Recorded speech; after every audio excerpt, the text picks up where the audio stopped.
Good afternoon and a warm welcome to everyone for today's expert talk on the occasion of World Cancer Day. Pillai College of Education and Research, managed by Mahatma Education Society, was established in the year 1990 with the sole objective of nurturing teachers with noble and elevating quality who in turn will achieve extraordinary merits and attainments. PCER is an agent for dissemination of knowledge and culture and is an epitome of hopes and aspiration for numerous budding teachers. Today, PCER boasts of being one of the leading institutions imparting high quality education integrated with values and technology. The credit of taking the institution to its pinnacle of success goes to the management, principal, and the faculty members. Many of the PCER faculty members are the active Soroptimist members. They organize and participate in most of the activities undertaken by Soroptimist Welfare Association. PCER students are also actively involved in many events organized with the SIBC. This instills the values of sharing and caring among the students. I would like to now invite Ms. Yuvet, President of Soroptimist Welfare Association, to introduce us to SIBC and its activities. Hi, good evening, everyone. Um, Thank you for inviting me here on this occasion to introduce Soroptimist Welfare Association. Soroptimist Welfare Association, also known as Soroptimist International of Bombay Chembur, is a women's organization that works with issues related to women and girl children in Mumbai. We are a group of 30 empowered women empowering other women and girl children. We are affiliated to Soroptimist International of Great Britain and Ireland that has a consultative status at the United Nations. Our projects are based on the SDGs as given by the United Nations. Our flagship project is that of the Adult Literacy Project, which was started way before we were even conceived in 1997 by our founder president Dr. Daphne Pillai, and we have worked with various populations of women living in slums, first generation learners, our moshis and support staff in various campuses of ours, and we've also, beside providing literacy, we've also done skill development with them. Throughout the pandemic, even though we were all at home, through various activities and through technology, we were able to raise money, to give rations, to give books, to give and various other provisions to various organizations in need. Our recent new project is that of the Village Adoption Project. We are adopting a village in Raigad, and we have recently done a health camp there, and we have also given blankets over there. So that's our new project, and we plan to adopt this village for the next 5 years and work on its various issues. So besides this, we also commemorate most of our United Nations Day, like today was the World Cancer Day, and we, through these various webinars and talks, like to spread awareness and education on important issues that women and also children and other people face. And I thank PCER for collaborating with us on this project, and also thank you to Dr. Jay Anam from Tata Hospital, who will be speaking to us on cancer. This is a subject that has been recently very close to my heart, because a very close person from my family is a cancer survivor. So thank you for spreading more awareness. And I know that even though cancer is now a well-known disease, but still there is so much more information that we need to know about it, especially in terms of understanding it, and especially in terms of that self-diagnosis, etc. So thank you so much, and thank you for having us here, and thank you for collaborating with us. Thank you, Ms. Yuvet, for introducing us to SIBC and for providing us an overview of the initiatives taken up by SIBC. World Cancer Day is observed on 4th February. This initiative was taken by the Union for International Cancer Control The Union for International Cancer Control, UICC, is a membership based society working towards the eradication of cancer around the world and advancing medical research. The aim is to inform and encourage people on prevention, early detection, and treatment of cancer. Started in the year 2000, World Cancer Day has grown into a positive movement for everyone, everywhere to unite under one voice to face one of our greatest challenges in history. Each year, hundreds of activities and events take place around the world, acting as a powerful reminder that we all have a role to play in reducing the global impact of cancer. So, this year's World Cancer Day's theme, Close the Care Gap campaign, is all about understanding and recognizing the inequities in cancer care around the globe. This is the year to question the status quo quotient and help reduce stigma, to listen to the perspectives of the people living with cancer and their communities, and let those lived experience guide our thoughts and actions. That's how we can begin to imagine a better way of doing things and to build a fairer version of the future, a future where people live healthier lives and have better access to health and cancer services. Today's event is therefore being organized with the aim of creating greater awareness about cancer. We are fortunate to have with us today an expert in the field of cancer treatment, Dr. Jay Anam. Dr. Jay is a consultant surgical oncologist at Saifi Hospital, HN Reliance Hospital, Nanavati Hospital, honorary visiting surgical oncologist at KJ Somaya Medical College. He has completed his post-graduation in surgery from Tata Memorial Hospital, Mumbai. He also has a fellowship in breast cancer surgery and oncoplasty from France. His expertise are performing aesthetic breast conservation surgeries with oncoplasty, port insertions for chemotherapy, cytoreductive surgeries, and hypothermic intraperitoneal chemotherapy for peritoneal surface malignancies. He also has an experience in oncological surgeries. To his credits, he also has activities including research, medical statistics, and publications. On behalf of PCER and Soroptimist Welfare Association, I welcome you, sir. Hi, Axilla, thanks a lot for such a wonderful introduction. And thanks to PCR for having me out here. It's a pleasure. And it's a very good, noble cause that you guys are doing. You guys are helping us out a lot, to spread the message, to spread the awareness. And I think so, so let's get on with the talk, Yeah, right? thank you.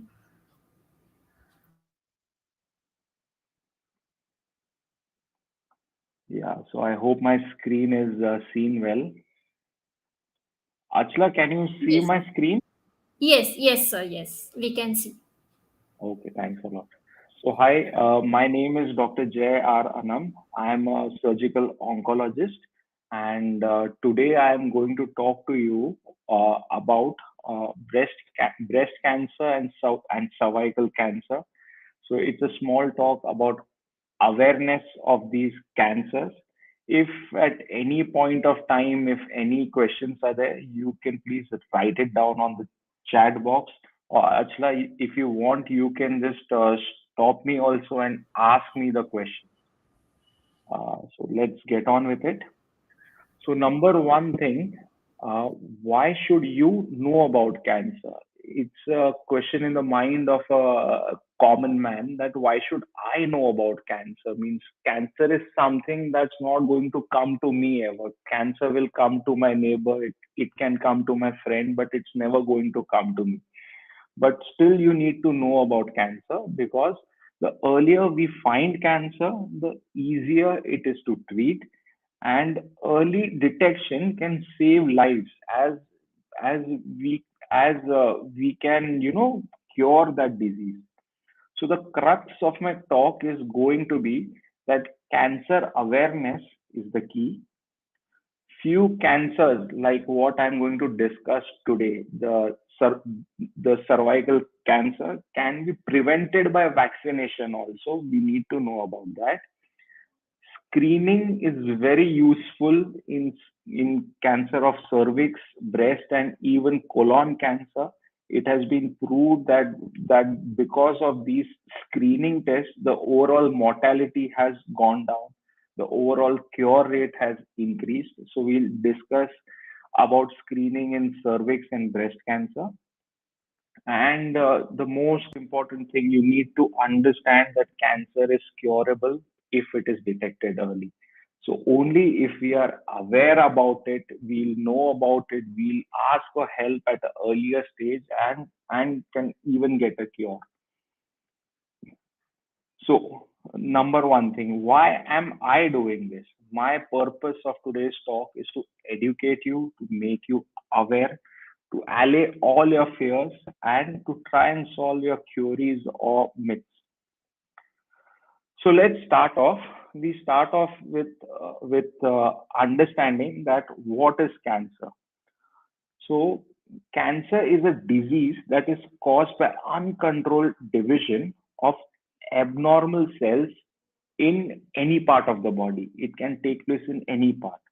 So just to explain it to you further, so this is a normal cell cycle. A cell divides into two daughter cells, which divide further, and this is how the cell cycle goes on. If due to any reason there is injury of the cell or the cell DNA is damaged, then there are inherent mechanisms in the body which identify this injured cell, and they cause lysis or apoptosis, that they destroy this cell. But but in case there is a mutation in this mechanism that destroys the injured cell, so now the body cannot identify this injured cell, and that injured cell or the defective cell just goes on multiplying. It can add more mutations and it can go on multiplying. And finally, it forms a clump of cells, what we call as tumor. So this type of cancer growth can take place in any part of the body, be it brain, be it esophagus, stomach, gallbladder, liver, colon, rectum. It can take place in any part of the body. So we need to understand that why do we need to identify the disease? Because if we identify the disease, we can give a cure, or even we can increase the survival rate. As you can see over here, in breast cancer, without treatment, hardly 5 to 10% of the patients will live for 5 years. But with treatment, up to 90% of the patients can stay alive, healthy, and can lead their entire life. So, first, let us know which are the most common cancers in India. So, in men, lung cancer is the most common cancer. In women, it is the breast cancer, which is the most common, and second most common is the cervix cancer, which I am going to speak on today. So let's start off. Today, first, I will talk on cancer of cervix. This will be followed by talk on breast cancer. So, just to introduce you to this organ, so this is the uterus, the fallopian tubes, ovary. The lower part of the uterus is formed by this structure called as the cervix, which can be seen or which can be felt through the vagina of a lady. So we are going to talk about the cancer on this part of the uterus. So to give you numbers, uh, annually around 1,25,000 cases of CS cervix are seen, and mortality is around 77,000. So this is second highest cancer in the ladies. Uh, to tell you truly, this number has gone down due to the screening measures which are in place. Early on, few years back, the cervical cancer was considered to be number one cancer of ladies. But now, due to improved screening, due to improved understanding of the disease, the incidence has gone down. So, what are the warning signs? So, how does cervical cancer present? So, ladies uh, may have complaints of postcoital bleed. It means uh, there can be bleed uh, after coitus. There can be intermenstrual bleeding, which means that you have some bleeding or spotting on days when your menses is not expected, or the lady may present or see foul smelling discharge. So if any of these signs are there, you need to consult your gynecologist or your doctor. So let us understand what are the risk factors that lead to cervical cancer. Number one is HPV infection. HPV is a virus. It is extremely common in women who have had sex. It cannot be treated, but cervical changes and warts, which are the early signs, can be treated. Having an HPV infection does not necessarily mean that you will get cervical cancer for sure. In most of the cases, HPV infection will clear out on its own. Only in some ladies, this HPV virus will persist, and then this lady is at higher risk of cervical cancer. So there are multiple strains of HPV virus also. Few of the strains like the number 6, 11, they are high risk ones, 16, 18, which can lead to cancer. It's not that everyone gets these strains. So I'm not here to frighten you, but I'm just trying to make you aware of the facts. So this is how cervical carcinogenesis takes place. This is a normal cervix. There HPV infection is seen, which can lead to high-grade squamous intraepithelial lesion, and which can further lead to cancer.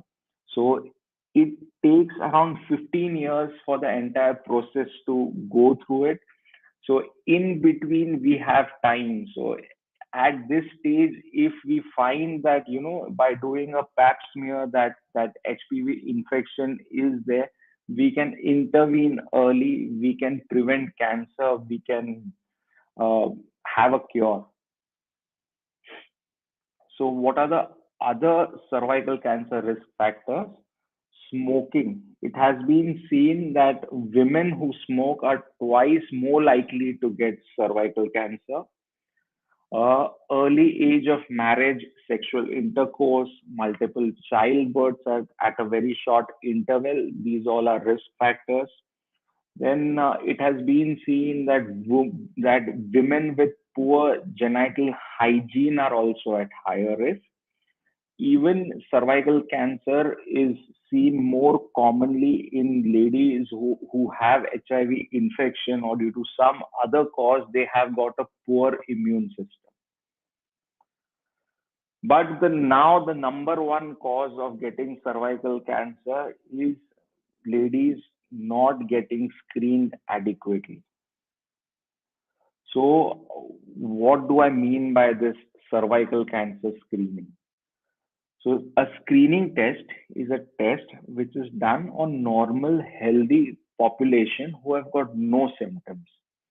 So when I do a test on a patient who has come to me with some symptoms, on a lady who has come to me with some symptoms, then this is not screening test.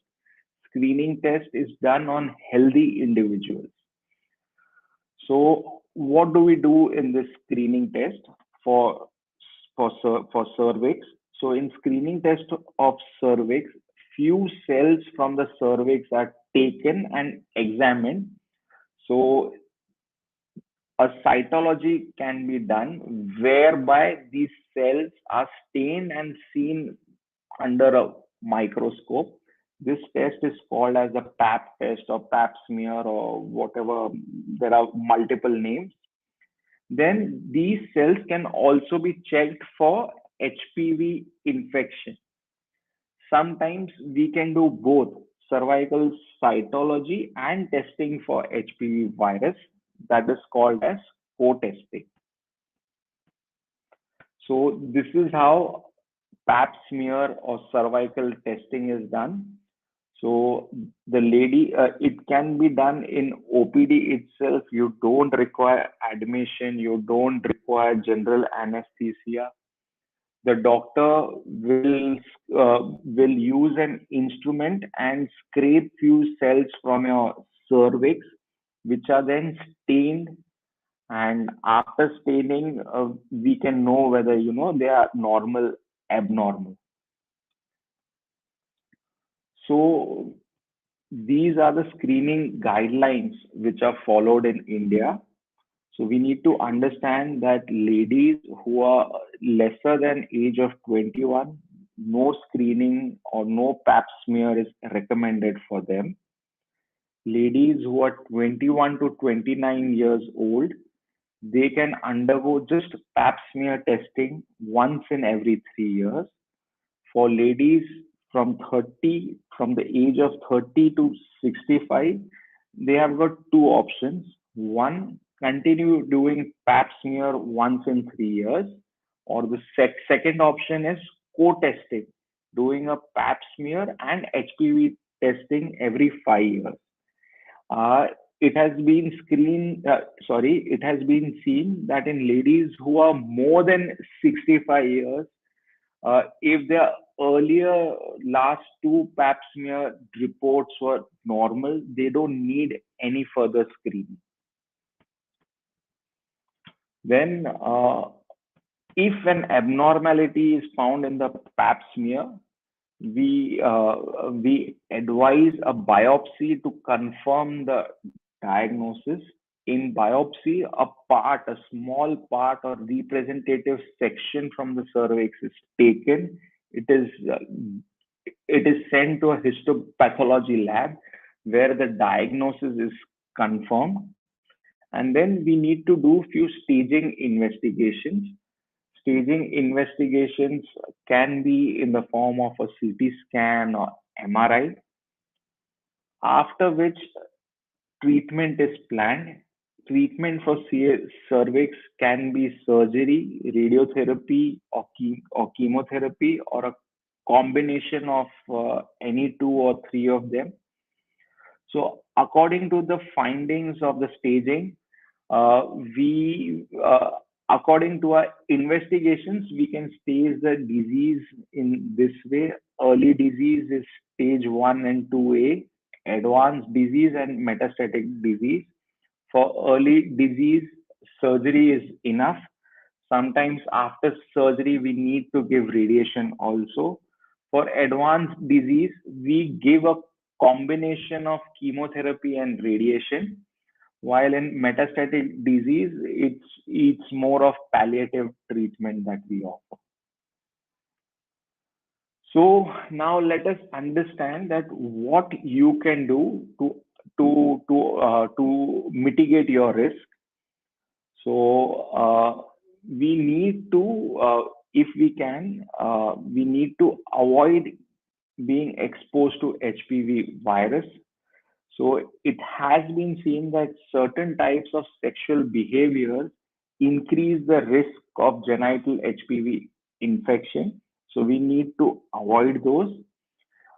Use condoms. They are very important. They can prevent HPV infection.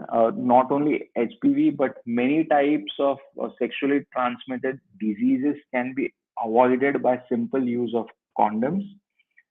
uh, Smoking. We need to avoid smoking. Smoking can cause many types of cancers. So I'll explain that in detail further. And most important thing is that now we have got a vaccination. If we get vaccinated, uh, there is less likelihood that we will get we'll get cervical cancer. So, coming to the vaccines, presently we have got two types of vaccines. We have got the Gardasil and the Cervarix. Gardasil is a quadrivalent. It consists of, it covers four strains of HPV, while Cervarix is a bivalent vaccine. It is focused on just two of the high risk HPV strains, the 16 and 18. So you need to discuss with a gynecologist that which vaccine is more suitable for you. Now, having said about the vaccine, we need to see the vaccine guidelines also. So it is recommended that that young girls, 9 to 14-year-olds, should have two shots of this vaccine, 6 to 12 months apart.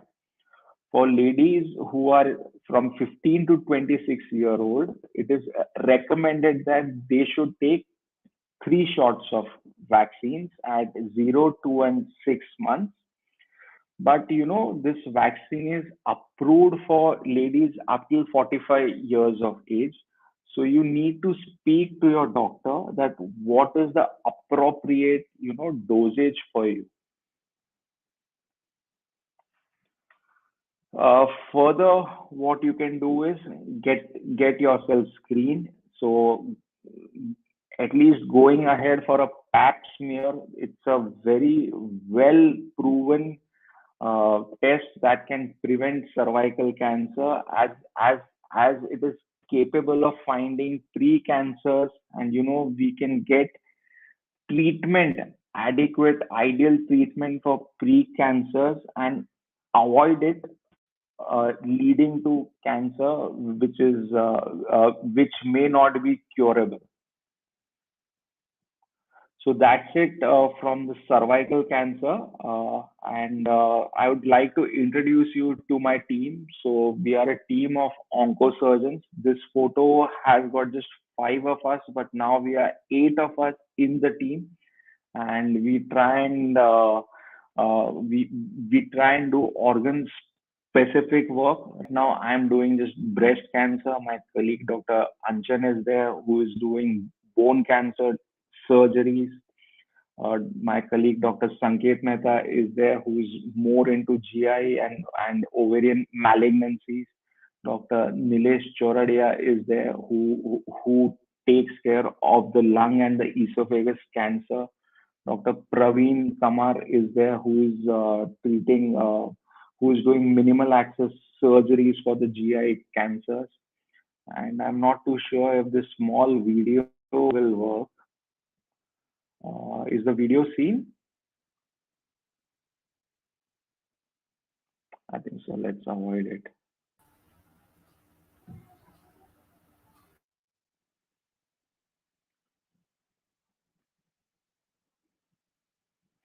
Uh, Achla, can you just come in? Yes, sir. So do we have any doubts, or do you want me to Yes, continue to breast cancer? sir. Yes, we have got few questions. Uh, Let's so, answer. Yes. Dr. Rajendra Deshmukh sir is asking, can you please Mhm. explain the relationship between age and cancer? So age and cancer, I am going to explain it ahead in breast cancer also. So I'll explain it at that time. Okay. Thank you, sir. Okay, And okay. one more question we have, sir. Can ladies Mhm. beyond 45 years take the vaccine? Yeah, ladies beyond 45 years can take the vaccine, but the advantage is not much. So just doing pap smear is better at that time. You should be on the screening guideline. So this vaccination prevents the infection from the high risk HPV strain. But after the say till the age of 45, you have already been exposed to these strains. So it doesn't make any sense then. So it's better to just get screening done.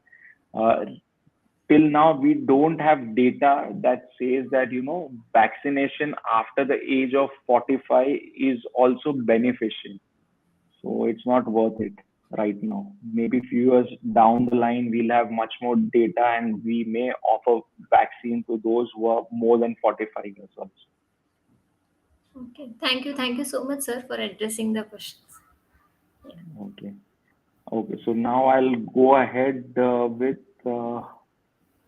Sorry, just a second. Where is my? Actually, this is my screen. Yeah, got it. Yes. Okay. Okay.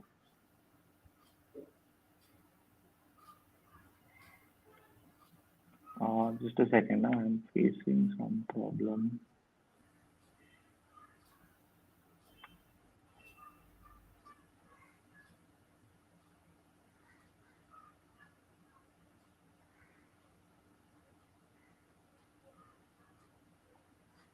Mm, Yeah. Can you see my screen? Yes, sir. Okay. So now we'll go to breast cancer now. So this is my favorite topic actually. So let's understand the statistics of breast cancer in India. So it is the most common type of cancer, around 25% of all cases. Recent data says that every 4 minutes we have got one new patient of breast cancer. But the sad part of India is that the overall survival of breast cancer in India is only 60% versus the high 95% of ladies in US. So why is this so? So one of the answers to this is that in India, more than 50% of the ladies diagnosed are already in advanced stages of cancer. So let's see further. Also, one thing you need to know is that world over, breast cancer is seen in ladies who are, say, more than 45 to 50 years of age. But in India, we are seeing something different. Around 48% of our patients are below the age of 50 years. So we need to understand that we are seeing lot many younger patients in India. So this is Taj Mahal, which signifies India. So what we are seeing in India is many younger patients with larger tumors, and they are more locally advanced stages. Many times skin resections in India are unavoidable, and also reluctance of contralateral symmetrization procedures. So these 2 points which I've told in the last are related to the surgery of breast cancer. That in West, the tumor size, the average tumor size they see is less than 1 centimeter. While here in India, the average tumor size that we see is around 3.5 to 4 centimeters. So many times we have to go ahead with skin resection, also skin of the breast, and people are not open to contralateral breast symmetrization procedures. So I'll talk about it further in my talk ahead. So first we need to understand that breast cancer means everyone says, that my aunt had cancer. Can I get cancer? Or uh, someone might have someone's mother might have cancer. So am I at risk of cancer? So this is to answer them that we need to understand that around 80% of breast cancer are sporadic. They do not pass on from one generation to other. Only around 10 to 15% of the cancer are called as familial cancers. Means they are seen in multiple members of a family, and around 5 to 10% are hereditary. Hereditary cancers are those which are passed on from one generation to other. We know that, which gene is defective, which gene has caused this cancer in first generation, the same gene causing cancer in the second generation also. But same cannot be said about the familial breast cancers. We still don't know what is the cause of that. So still research is going on that. So around 20% of the females have familial breast cancer, and the cause of these 10 to 15% with familial breast cancer can be anything. It could be some environmental cause or some undiscovered gene mutation, or it can be just by chance, and we don't know the exact cause. While the hereditary mutations which are passed on from one generation to other, we know the exact cause, like the BRCA1 or the BRCA2 mutation, and we can offer risk reducing treatment to them. Then sporadic cancer. Sporadic cancer, the 80%, the main chunk of the breast cancers are not inherited from one generation to other. These are caused due to mutations that are acquired over a lady's lifetime.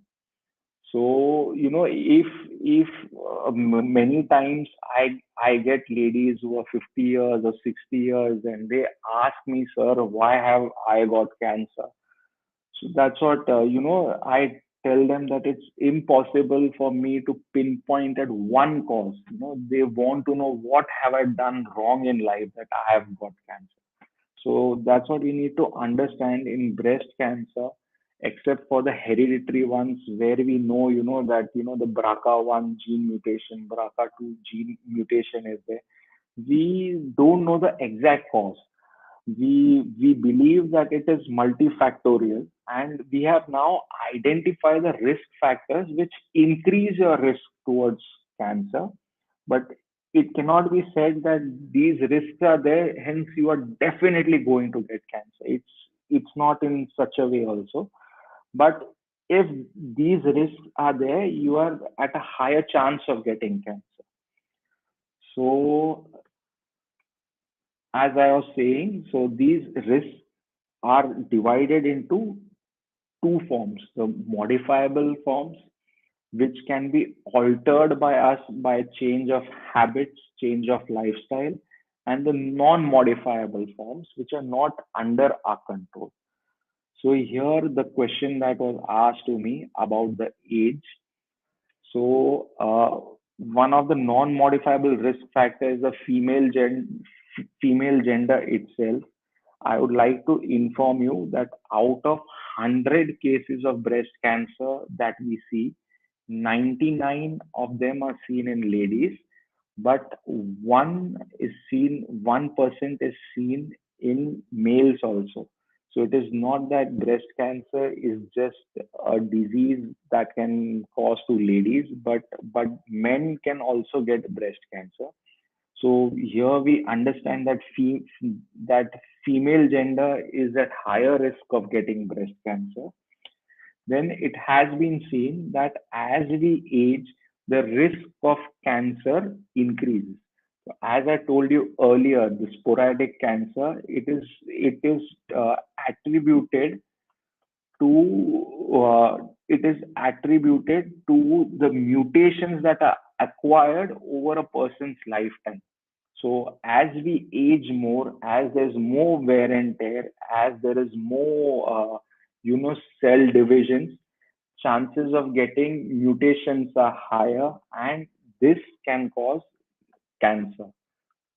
So that's why, uh,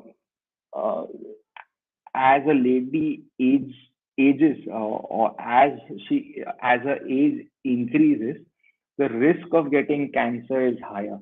That does not mean that all ladies who are 80 years of age will get cancer. No, that's not correct, right? Then,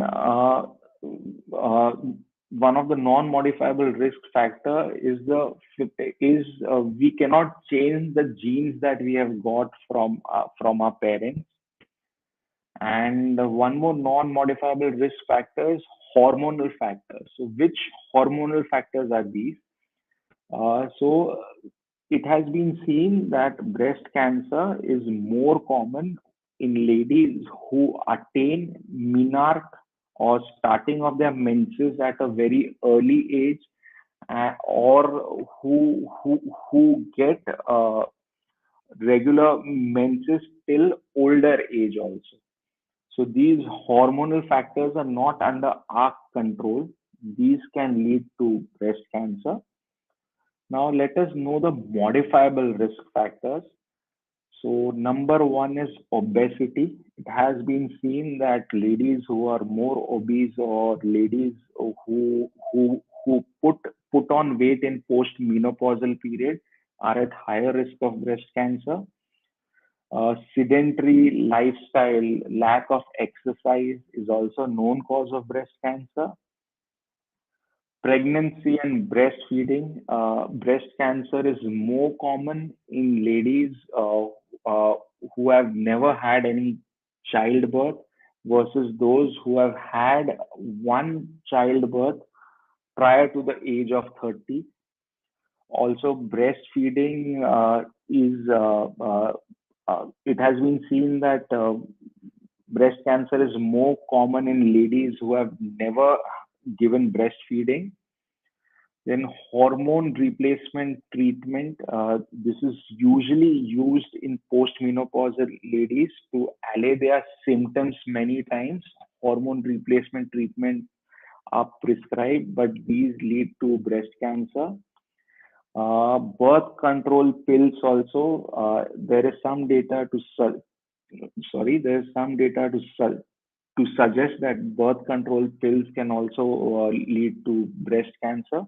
But once these pills are stopped, uh, you know, the uh, the risk also goes off, but not all birth control pills. So that's why you need to speak to your doctor. And of course, smoking and alcohol, they are risk factors for breast cancer.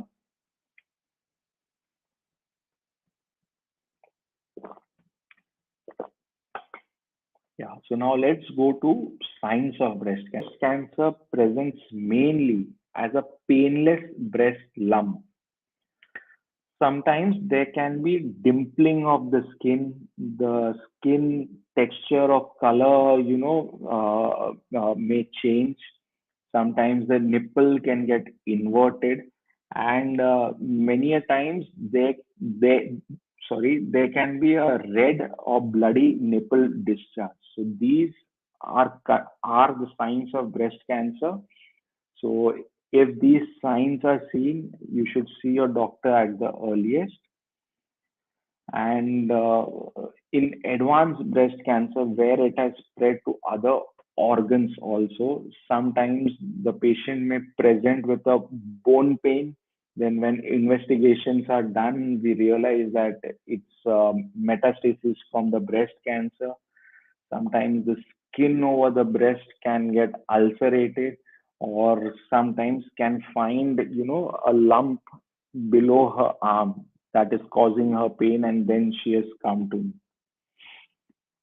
So let's have a short session on Mythbusters. So this is the question that I have been asked. Breast cancer, is breast cancer seen in older ladies only? My answer is no. Even younger women can get breast cancers. Not only older ladies, but men also can get breast cancer. So everyone needs to be aware about it. Breast cancer always causes a lump and you can feel it. No, that's not the case. Many times, early breast cancer, the lumps are so small that it cannot be felt by the hand, and hence screening is recommended. Breast cancer screening, I'll cover it ahead in my talk. Uh, Then this is also the question that I get, that, doctor, no one from my family had got breast cancer. How did I get it? So most people diagnosed with breast cancer do not have a known family history, because 80% are sporadic types. It it's on the mutations, that go on throughout the life, and those have caused breast cancer. This is the most common one, that people say that wearing a bra can cause breast cancer, which is completely rubbish. There's no data to support this. Then carrying a cell phone in your bra can cause breast cancer. There's utterly nonsense. There's no evidence of this. Then there are many ads, of that underarm antiperspirants, which do not cause breast cancer. There's no evidence that using of underarm antiperspirants can cause breast cancer. Then this is a very important myth, that ladies don't want to undergo a mammogram, thinking that it is very painful. But you need to understand that now we have got newer and better machines which cause minimal discomfort. And this is the one that I hear most often, कि doctor साहब आप biopsy मत करो, biopsy से cancer फैल जाता है, मैंने ये सुना है, मैंने देखा है, मेरे चाची की मौसी की आंटी को हुआ था ऐसे. So this is complete nonsense. Core biopsy is standard of care. It has to be done to confirm the diagnosis so that definitive treatment can be started. Core biopsy does not spread cancer. So now let's come to the point that I know about cancer, but now what can I do to reduce my risk? So studies have proven that if you maintain a healthy weight, you're physically active, and you're doing minimum of 150 minutes of exercise per week, you are at a lower risk of getting breast cancer. Then healthy diet is very important. Few studies have shown that vegetarian diet,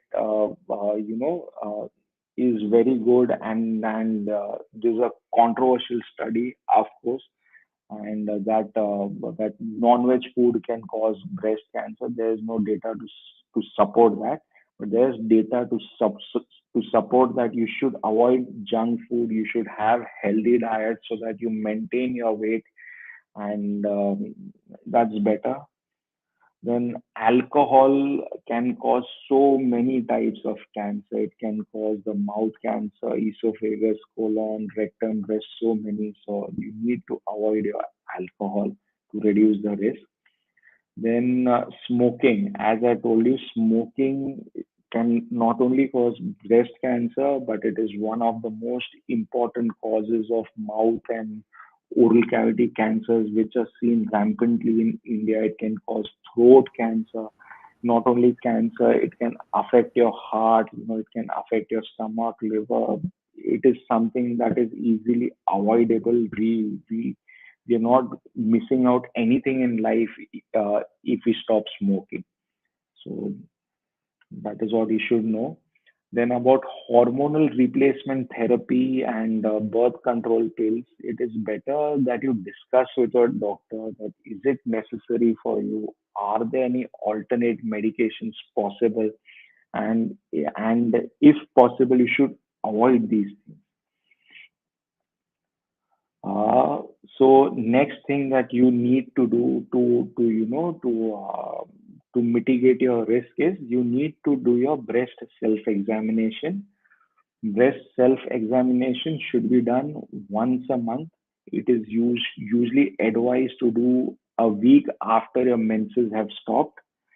It can be done on any fixed date so that there's a easy recall.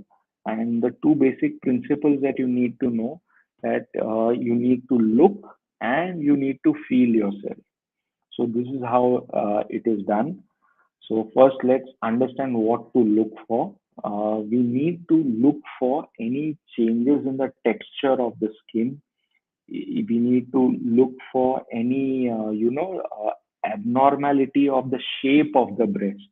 We need to compare both the breasts and see if any one is looking abnormal as compared to the other. We need to check for nipple retraction or any discharge from the nipple. So this is how you look. You can stand in front of a mirror. Then you need to raise your arms and see that both the nipple areola are going ahead, are going upwards to the same extent.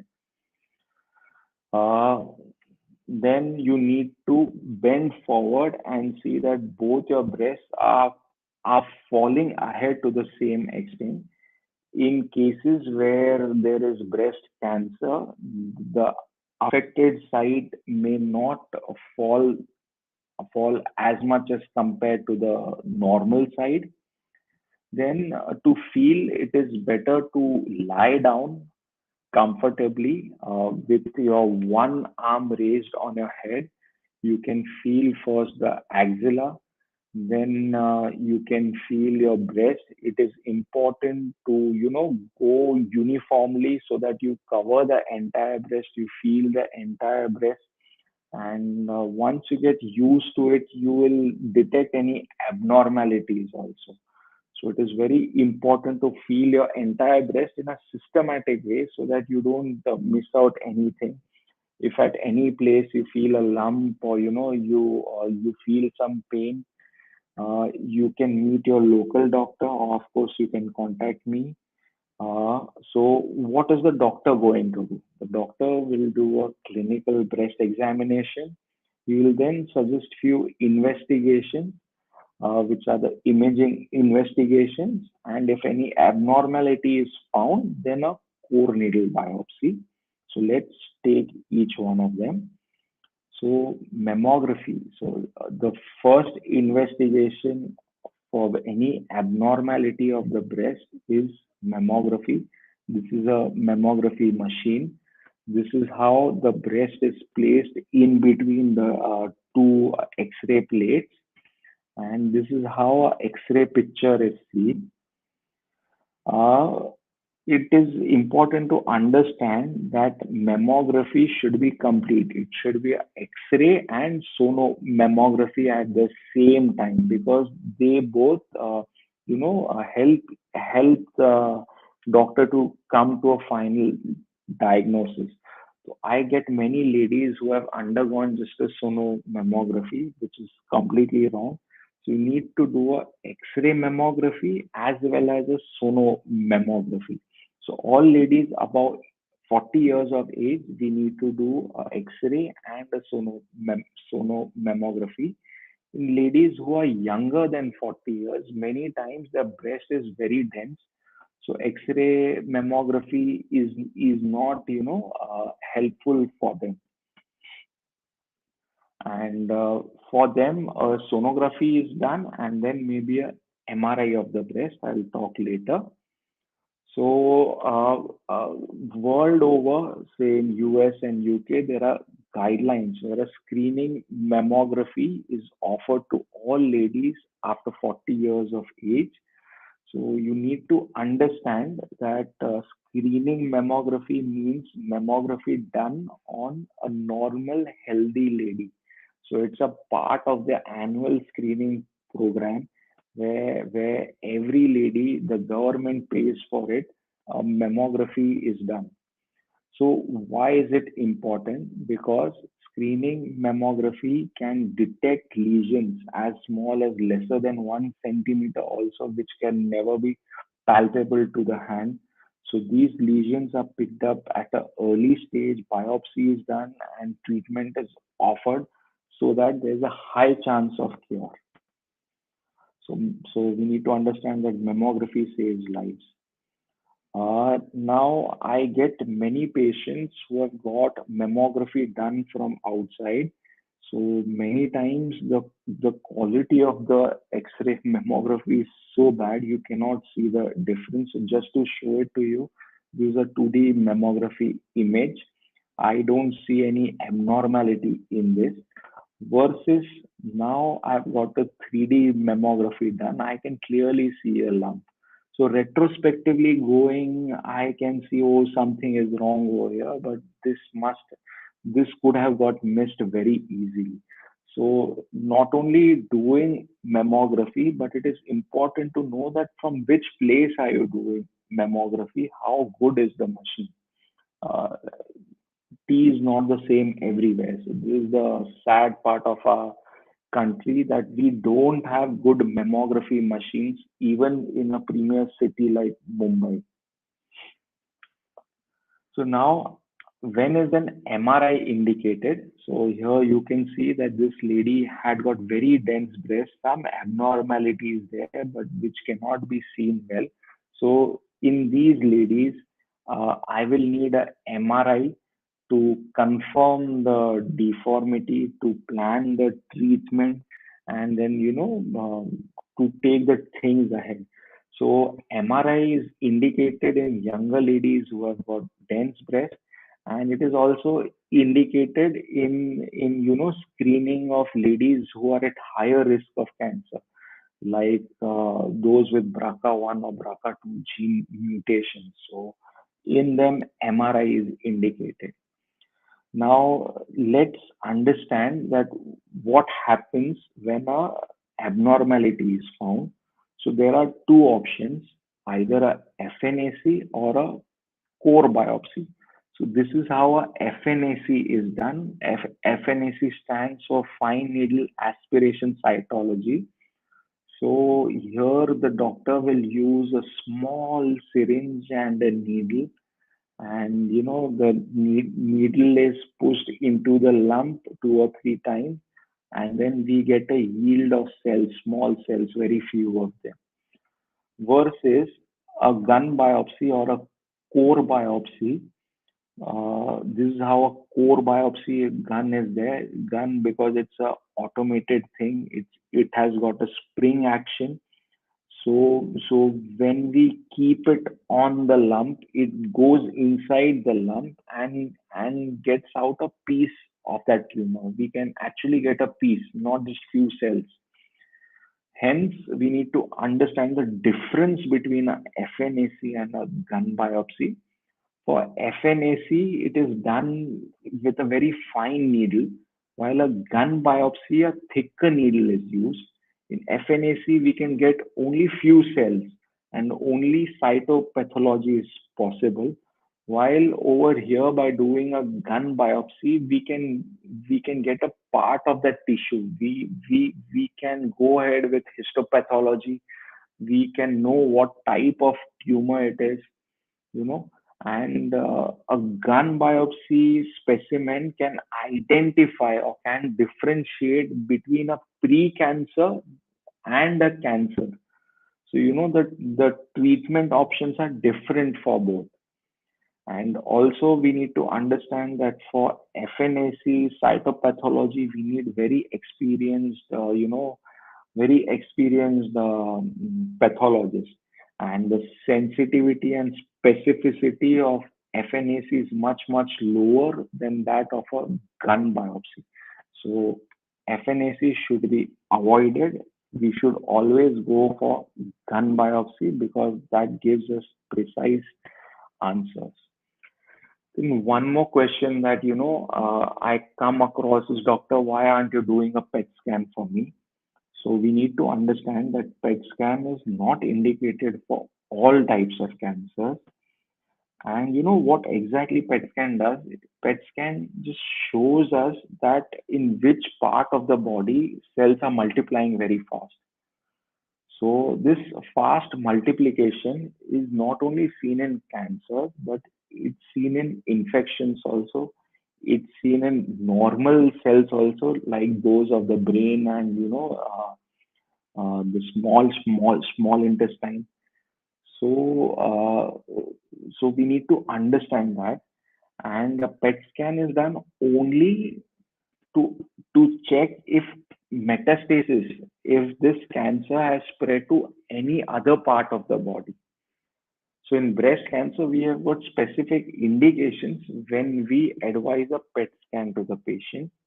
We advise PET scan when clinically hard positive axillary nodes are there. They may form a lump in the axilla.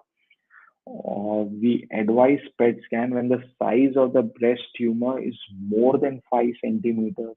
We advise it when the when on biopsy it shows it is very aggressive biology.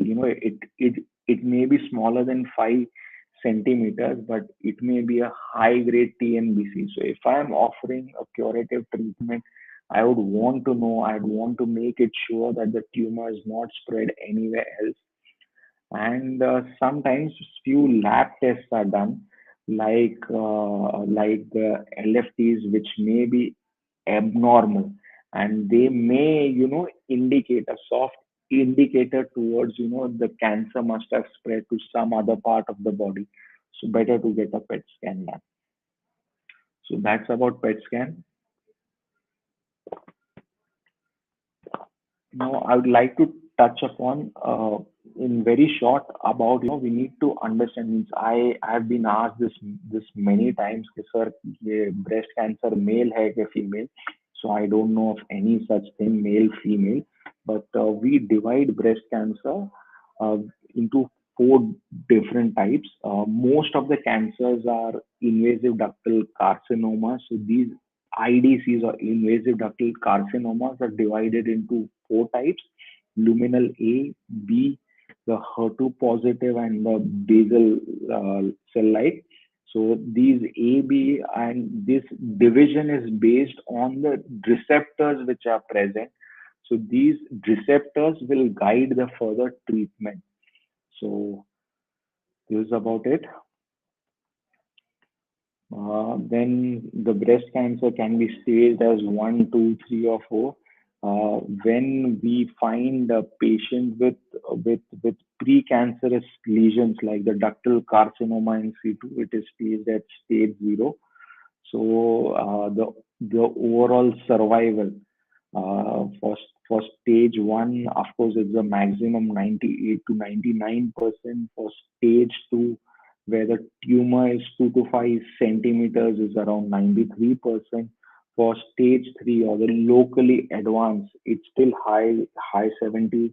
And even now, we have got treatment so that a metastatic breast cancer patient also the survival rate for 5 years is say around 30%, which is very good for any cancer. So what are the treatment modalities? Treatment modalities are surgery, chemotherapy, radiation therapy, hormonal therapy. Now we have got new weapon of monoclonal antibodies and immunotherapy also. So it's a combination of these which are used, and we can get a good treatment, a good cure for breast cancer. Uh, so can I go ahead and show the medical photographs? Achla, is it Yes, okay to sir. show a few medical photographs? Yes, sir. Yes, yes. Okay, so I will go ahead. So the first thing is, can anyone spot the similarity? I'm sure. I don't know how you all will answer, so I'll answer for you. So all these three patients you can see have undergone breast cancer surgery. So in this patient, mastectomy was done. In this patient, a breast conservative surgery was done. And to your surprise, but this patient also has undergone breast cancer surgery for her breast cancer surgery with the oncoplasty or a reconstruction, as I'll explain it to you further, was done. So my specialty is that I'm a breast cancer surgeon who does mastectomies and oncoplasty. So there is a myth that mastectomy, that is removal of the entire breast, is better, but it is completely false. We have data from many randomized controlled trials now that survival is the same. In fact, a recent paper showed that for early breast cancers, when a breast conservative surgery followed by radiation is done, it is better than mastectomy. Uh, Also, 70% of newly diagnosed patients are amenable for breast conservation. So why should I do mastectomy for these patients? So we need to break this myth. We need to understand that breast conservation is good enough. What is oncoplasty? So oncoplasty is integration of plastic surgery principles for immediate breast reshaping, which is done at the same time when the breast tumor is excised. So we do it in the same sitting. So now, why am I hyping oncoplasty so much? Because it gives a positive impact on body image and sexuality. It decreases chances of anxiety and depression in a lady. It increases her self confidence, and to live with dignity is basic human right. So I'll first show you what is a mastectomy, or we call it as modified radical mastectomy. Only then you can understand what a breast conservative surgery is. So I had this lady who is 68 years old. She has got a breast tumor over here, and we went ahead with mastectomy for her. So this is the specimen, and whenever breast cancer surgery is done, axilla is also addressed at the same time, and this is how the closure is done, and this is how she's on follow-up. She's happy. She can wear an external prosthesis, and she is happy with her decision. Uh, so now this is what we used to do earlier. Here, breast conservative surgery is done. So what we do is we excise the breast lump. We also address a surgery is done for the axilla. You can see a drain that is placed for the axilla, but no drain is placed inside the breast. So whenever any surgery is done, some fluid is expected to come out. Surgery may be done in the breast, in the abdomen, in the heart, anywhere else. But there's expected that some fluid is going to come out. Hence, we keep a drain. So the concept earlier was that when we do a surgery in the breast, we do not put a drain so that the fluid fills up the space. The fluid fills up, replaces the volume of the solid tissue that has been excised, and the patient, the cosmetic outcomes look better. But this is what happens when the patient comes back after a year or so. The fluid inside which was collected dries up, and there is a dirty looking scar. So to avoid this, the best solution is oncoplasty. So these are my cases now. This lady, 65-year-old, again, she is amenable for breast conservative surgery. So this is her tumor over here, and this is how the surgical planning was done. This is the tumor is out. A type 1 oncoplasty was done over here, and this is her final result at the end of 6 months. Next, oncoplasty can be done for benign lumps also. This 35-year-old lady had got multiple fibroadenomas. So, so I've seen cases where one incision is taken here, one here. Instead of that, I do a round block oncoplasty. So this is how the incision is taken. All three lumps are excised, and this is how she looks at the end of a month. Then I want to show you some local flaps. So here, this lady, 46-year-old, had got a lump over here. She was keen for breast conservation.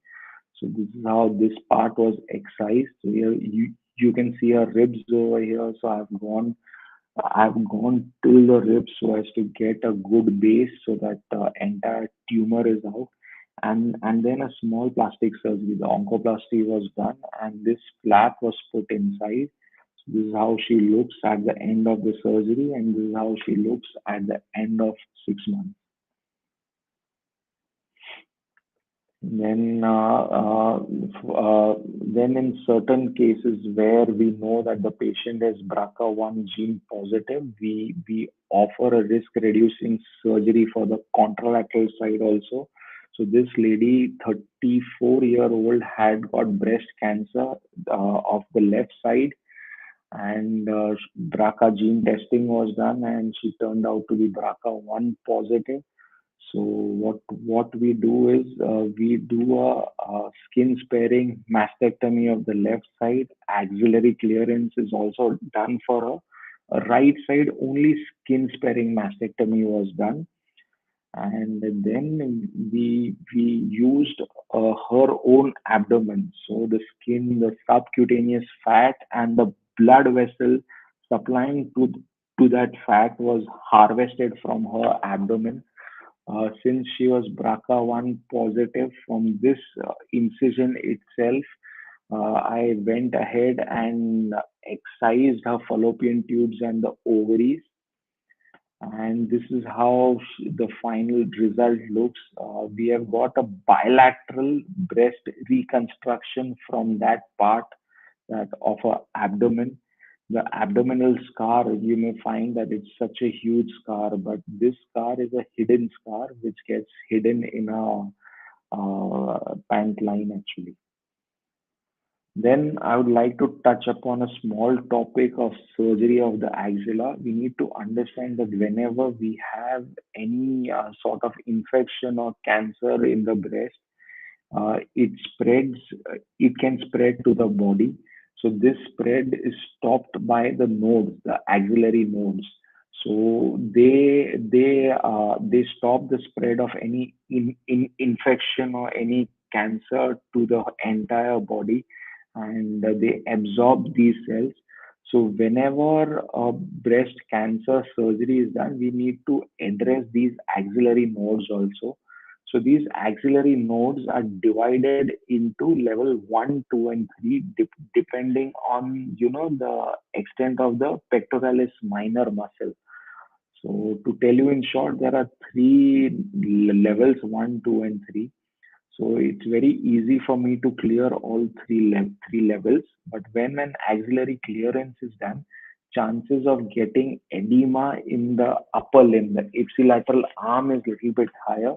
Hence, we always want to avoid that. So solution for that is sentinel node biopsy. So we see over here that I'm injecting a blue dye near the tumor. This is done at the time of surgery, while a radio label dye is injected 2 hours prior to the surgery. So during the surgery, when I operate the axilla, I'll see for this blue dye which has reached to the node, and also a gamma probe is used to check if if this blue node also has got the radio label dye. Then I'll excise this node. This node is sent for frozen section, that is a histopath lab. And you need to know that frozen section reports are obtained within 15 to 20 minutes. So if this node is involved with cancer, this is the sentinel node, the first node where even the blue dye has gone. So I presume even the cancer would have gone to this node. So if this node is showing cancer, then I'll go ahead and do the entire axillary clearance. If this node does not show cancer, then we can safely avoid axillary clearance. Thus, we can avoid the morbidity associated, the swelling of the arm, and um, altered sensations which are seen when a level 1 to 3 clearance is done.